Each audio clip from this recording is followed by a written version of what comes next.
Hare Krishna. We will try to understand what is the difference in Judaism, Christianity, and Sanatana Dharma, Hinduism, we can call. So, what is the difference in terms of following the scriptures? We will try to understand this. Sometimes people, especially who are brought up in Christian culture, they neglect the following of the scriptures, because Christianity in a sense arose as an antithesis to the observance of the rules of the scriptures. Because what happened in Judaism from the very beginning, from which Christianity arose, we say that Christianity, it's a natural religion, places a very large emphasis on the fact that the person, uh, the basis of actual Judaism, it's a natural religion. It places a very large emphasis on the fact that a person must follow the rules. But when the rules become an end in itself and a person follows the rules for the sake of rules, then it turns into a farce. That's actually what happened. So Judaism, basically they were following very strictly all the rules of scriptures. They said this is the rule, this is the rule, this is the rule, you just have to follow it. So they, for them, the Torah is the ultimate, you just cannot go beyond it. This is what. So there is a small story, like one time the rabbis were having some discussion on a portable kitchen. So whether the portable kitchen will remain clean or not. So one young rabbi, he was trying to present his argument. He said, no, it will remain clean. But other seniors rabbis, they were arguing that no, according to Torah, it is not. So we don't accept. According to scriptures, it is not. We don't accept it. So then he is trying to present his argument. He said, okay, if I am right that the portable kitchen is a pure, then let this tree be the proof.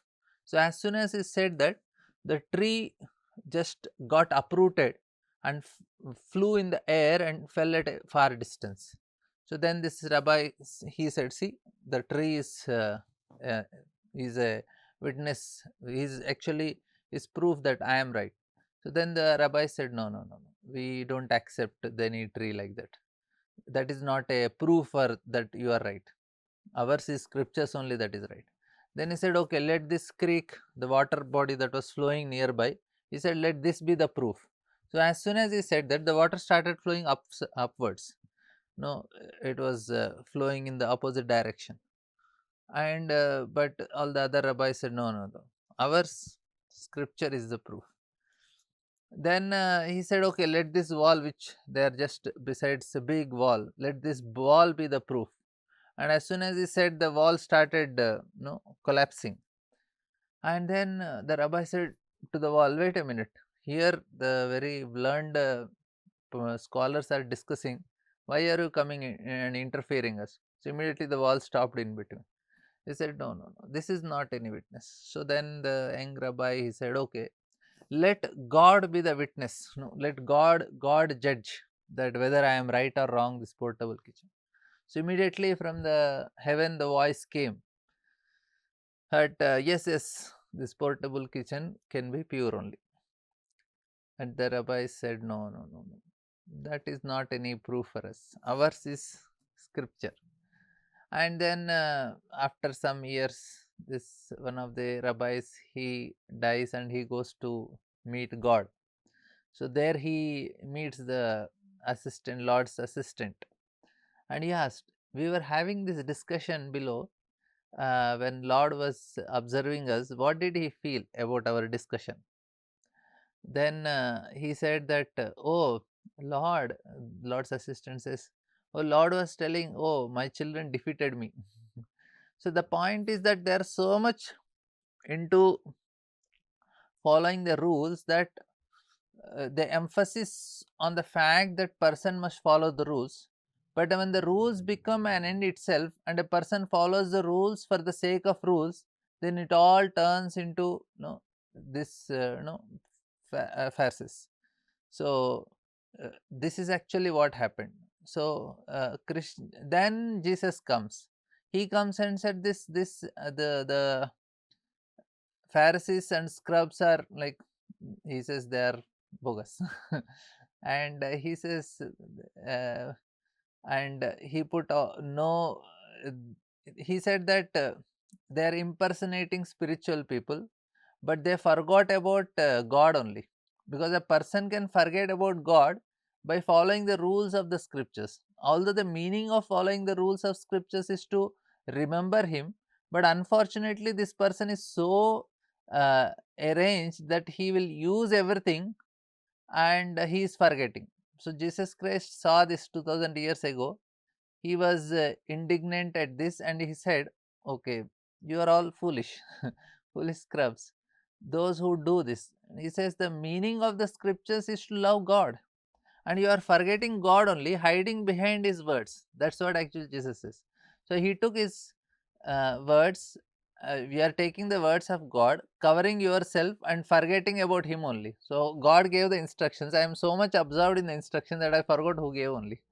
And then he announces a new era. Then he started the New Testament. He said that the ultimate goal of man is love of God. And religion, then religion arose.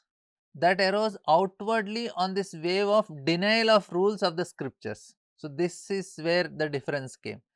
So Jews, they were strictly with the rules of the scriptures, and then Christianity, Jesus said, no, love is the ultimate, no need of all these strict rules and all.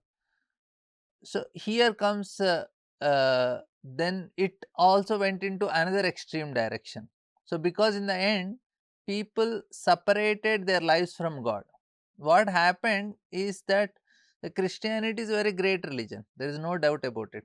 Jesus Christ gave this impulse. There is some, but there is one thing that went into other direction, which led to the fact that uh, to read the instruction of scriptures, that a person need to completely abandon this world, cross out this world in order to find God.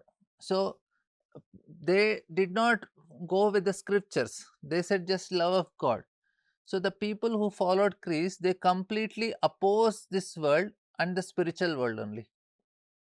That means, uh, and concentrating one another, the sorry, contrasting one another, the result is a religion in which a person, if he goes to a monastery and he can achieve something. If he has not gone to monastery, he is just living a joyful life in general, he really cannot achieve something. That means you just have to regularly go to the monastery and follow them, and then you regularly attend the programs there. Why? Because God, who is present or may be present in our life in the form of following the rules, have left. That means for them, its Lord is in the monastery. You just live your life, but regularly you have to go to the monastery and then you have to no, just offer some prayers and come back. Now what happened there? There has been separation between one of the our life, real life, and religion. Religion has been separated from the real life. I can live my life regularly. I have to go to monastery and offer some prayers, give some donations, and then come back. So you separated life from God, religion from real life. So this is actually contrasting one another. So previously, life was following the rules only. In Judaism, you have to just follow the rules of God, and then, but they forgot God. In this case, you need not follow anything, you just have to remember God. Rules, okay, little bit here, there, not so much important. More important is you go to God regularly to the monastery and offer some prayers. So you separated God from the monastery, right? Separated God from the real life. So this is where the difference comes. Now, uh, what we want to understand how to put our life together again. That means we need God also, we need rules and regulations also. This is actually where, how to make sure that religion is not separate from our life. How to understand that all that we do, after all, it's actually a spiritual dimension. So this is where actually the Sanatan Dharma Hinduism comes. So Vedas explain that all scriptural rules are necessary in order to what? Smartavya satatam Vishnu misvartavya na jatuchit sarva vidhi nishedasu yetayo yava kinkaraha. He says that, Padma Puran says that all vidhis and nishedas, all rules of the scriptures, the prohibitions of scriptures are needed in order to remember God. So in Judaism what happened? They were following rules but forgetting Lord. In Christianity, they were remembering Lord but not following any rules. But whereas in Sanatan Dharma, you follow the rules, the purpose of following the rules is to remember Lord. That's what actually it says. Smartavya satatam Vishnu visvartavya na sarva vidhi nishedashu yete yoga kinkara. So the purpose is following. And even that means I am brushing the teeth in the morning. It is also a spiritual activity, because if I wake up, I know I am because it is not separate from highest real. I wake up in mode of ignorance, because lot of my mind it is in full of tamoguna I have accumulated. So I have to dissipate this tamoguna using the holy name. So then put the brush in the teeth while remembering Krishna, because in the end Krishna said that you need to be very neat and clean. So that in the it's not that your father nor your mother, that God himself want this. So that when we brush our teeth, we take bath in the morning, we perform some of our rituals in the morning, that our body is cleansed, our mind is purified, that we prepare our body and mind for what? Love of God. So the rules are meant for love of God. So in Christianity they are telling love of God, Judaism they are telling follow the rules.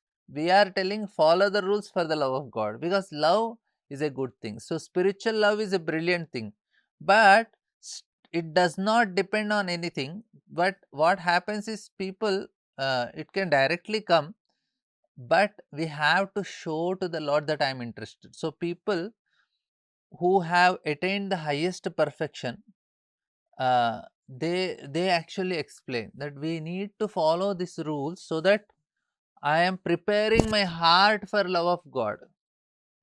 In Christianity, what they say love of God, and Judaism say you have to follow the rules. We are telling follow the rules for the love of God. So that is why yashastra vidim vitsajya vartate kamakarta nasasiddhim avapnoti nasukam param ghatim.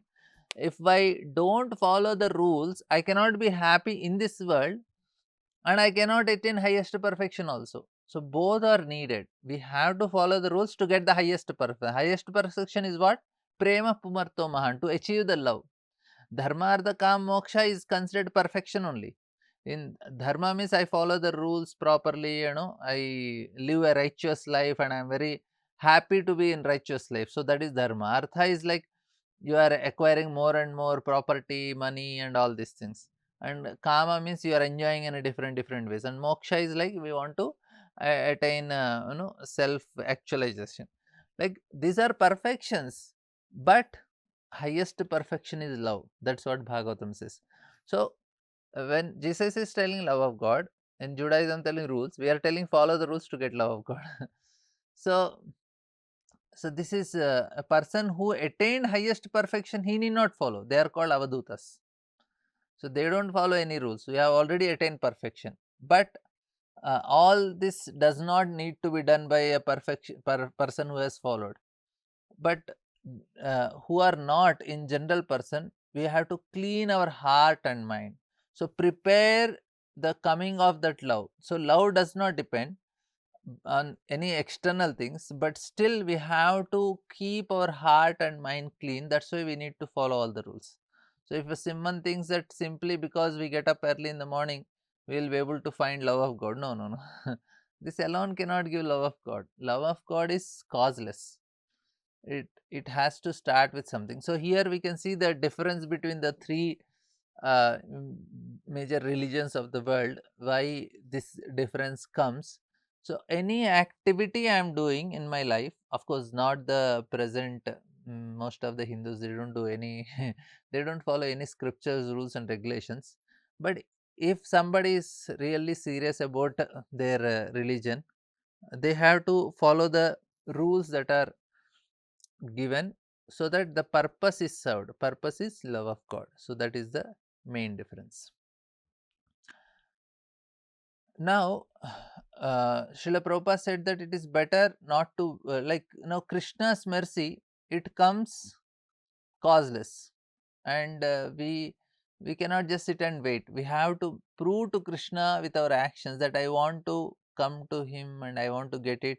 And we want to we observe, this is actually sadhana, trying to purify our heart, our mind, so that in the end, when love does come down to us, it comes to us in a very natural way. It feels at home in our cleansed and prepared for no it feels at home in our heart, where we are cleaning and everything. So this is actually very important, that we follow these instructions from the scriptures.